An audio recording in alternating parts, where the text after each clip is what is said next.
That dream you buried, that relationship you wrote off as dead, God is about to do the impossible. He's calling it out of the grave, just like Lazarus. This is a word for the person who has lost all hope. You are standing at a tomb. It is the tomb of a dead business, a dead marriage, a dead ministry, a dead hope for a child. You have already mourned it. You have already accepted its death. In your mind, it is over. The stone has been rolled in front of the entrance, and you have walked away. But God has brought you back to the graveside today because He is about to perform a miracle so profound that it will redefine your understanding of the word impossible. He is a specialist in resurrection. The stakes are the very thing you have given up on. God is about to breathe His life into your dead situation and turn your place of weeping into a stage for His glory. To receive this miracle, you must understand the 3 spiritual postures that are required for a resurrection. These are the same postures that Mary and Martha, the sisters of Lazarus, had to learn. The first posture is to bring your disappointment to Jesus, even when it feels too late. When Jesus finally arrived, 4 days after Lazarus had died, Martha met him with a painful but honest statement. "Lord, if you had been here, my brother would not have died." This was not a statement of doubt. It was a statement of faith mixed with profound disappointment. She was saying, "I believe in your power, but I feel you showed up too late." Many of you are in this place. You are disappointed with God. You feel He let you down. God is inviting you to be honest with Him. Bring Him your anger, your confusion, your grief. He is not afraid of your honest emotions. Imagine the feeling of finally confessing a painful secret to a trusted friend. The relief, the release. God wants to be that friend. Your honesty is the first step toward your miracle. You must clear the air with God before He can clear the tomb. But honesty is not enough. The second posture is to make a radical declaration of faith in His future power, even when your present is a mess. After Martha expressed her disappointment, she made a powerful declaration. She said, "But I know that even now God will give you whatever you ask." This is a staggering statement of faith.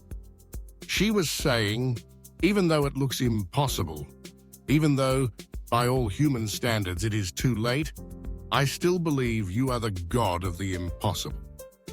This is the faith that commands a resurrection. You must move from complaining about your dead situation to prophesying to it.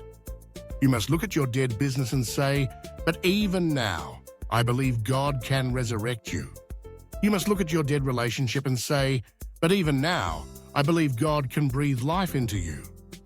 Think of a general on a battlefield who, despite being surrounded, refuses to surrender and instead rallies his troops for one final, heroic charge. Your declaration of faith is that charge. It is a refusal to surrender to your circumstances. It is a violent act of hope in the face of utter hopelessness. This declaration is what gets heaven's attention. Finally, there is one last, crucial step. The third posture is to obey the command to roll away the stone. When Jesus stood at the tomb, He gave a command to the people standing by and take away the stone. This was a practical, physical act of obedience that was required before the miracle could happen. Martha objected. She said, "But Lord, by this time there is a bad odor, for he has been there 4 days." She was focused on the stink of the past. Jesus was focused on the glory of the future. God is going to ask you to do something practical, to roll away the stone. from your dead situation. It might be to make a phone call, to forgive someone, to write a new business plan, to go see a doctor. It will be an act of faith that says, I am preparing for a resurrection. The feeling is one of crazy, audacious hope. You are acting like the miracle has already happened. This practical obedience is the final trigger.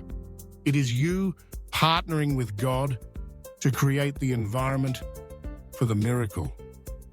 God will not do for you what you can do for yourself. He will do the miracle of resurrection, but you have to roll away the stone. And then He will do what only He can do. He will speak your name. Jesus cried in a loud voice, Lazarus, come out.